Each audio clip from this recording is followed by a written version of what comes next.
I'm exhausted. I am mentally exhausted. I just came from interviewing a family and investigating their house for reported activity. I'm exhausted. I, well, you always want to approach these situations respectfully. And when someone has a situation or they feel like they have a situation in their home, uh, they reach out for help. I mean, some people choose to go to a church for help. And if they can't get help there, sometimes they call people like me who try as the best they can to offer some sort of help. No, I don't. I'm not a Ghostbuster person, but sometimes during an investigation you can get a feel of what's going on. Sometimes a person simply just needs to move. Maybe the things that have been going on are so terrible that moving may be the best option. Well, first off, I do 99% of my investigations early during the day, not at night with the lights turned off and spooky music in the background. It just doesn't work for me. I'd like to see what's going on in the daytime, because a part of my motivation for doing this is to prove somehow scientifically what these things are. Maybe they're not all the same. Maybe they're different things. Maybe, who knows? Only the imagination can limit you to figure out what they are.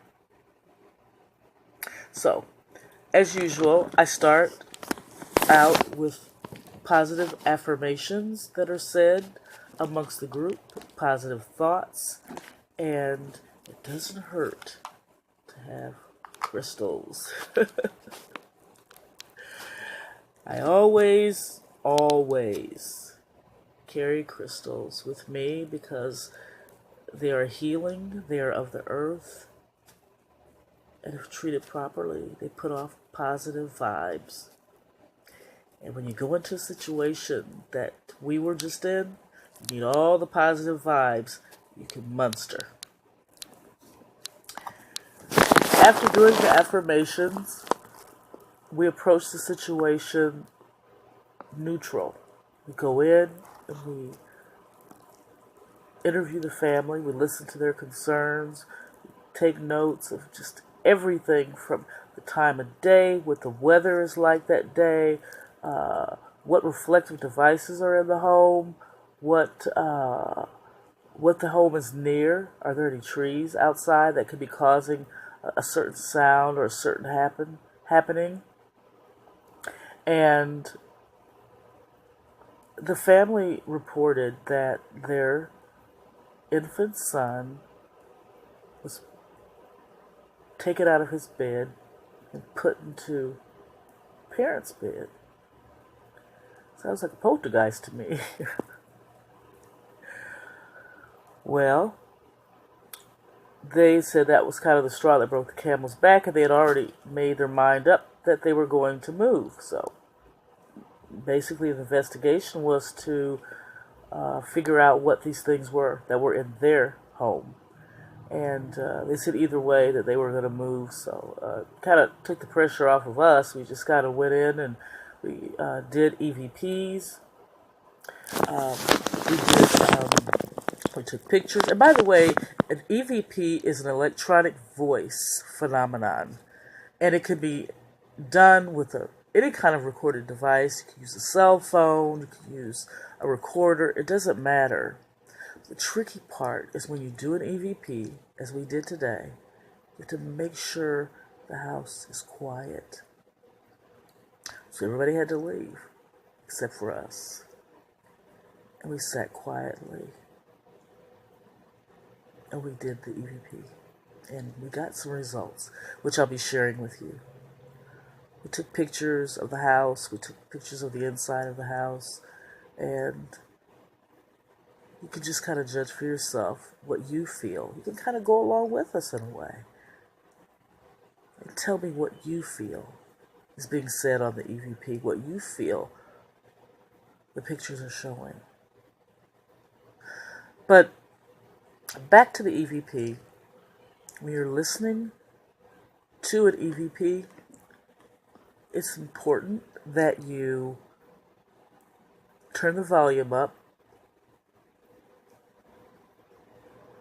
put your earphones on, headphones, sorry, put your headphones on, turn the volume up, and listen what I consider next to the sound. If there are other sounds, if there's someone speaking into a recorder and there just so happens at that time there's a spirit speaking too, you listen to the person who's speaking, who's obviously just a person talking, and then you listen next to that sound. And that's where you'll find the spirit is speaking. I don't necessarily advocate that you just set out to listen for ghosts. I don't advocate that. Maybe find someone who's experienced, call up a professional, Ghostbuster, a professional medium, and maybe they could help you. Because it really is a serious thing. I've done this for years, for over 25 years. And all of my kids are familiar with this. They've grown up around it. They don't have any fear. They have a respectful fear of it, but not to the point where they would run away if they saw something. In this particular investigation, we never witnessed any apparitions. We never witnessed any full-bodied apparitions, but the family had. The mother told us that one morning she was sitting in a chair, she was drinking coffee, and she was watching television. And out of her peripheral vision, she saw what is known as a shadow person in the psychic world. She described this as a man that had no face. He had the build of a man, the facial shape, with no features, and he was wearing a dark hat and dark clothes. That is what's known as a shadow person. The intentions of shadow people, I'm really not sure, but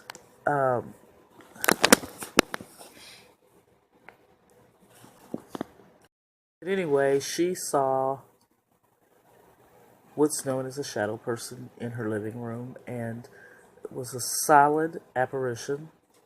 In other words, it looked just as solid as you and me. The only difference was he didn't have a face.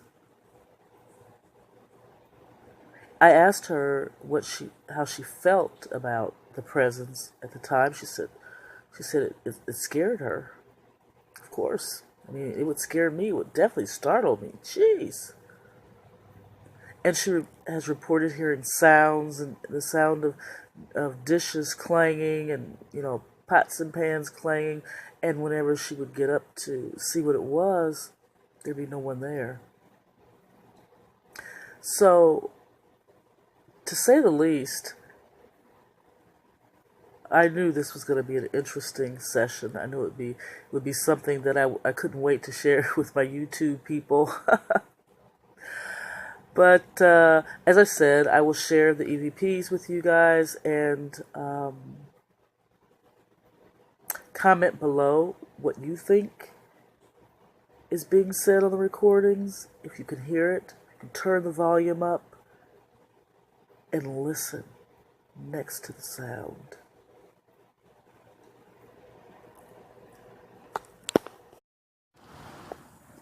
I won't show the actual house, but this is the actual neighborhood where the house is.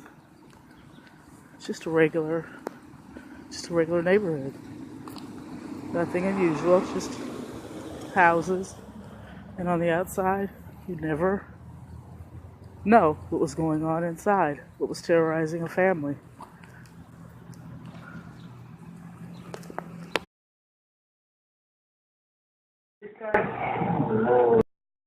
Oh, what'd you think? Interesting, huh? Yeah, never ceases to amaze me the things in life that we just don't know. We don't know what they are. But I've got an inquiring mind and I've got to find out. Thank you for watching. Please comment below and subscribe. I'd appreciate it.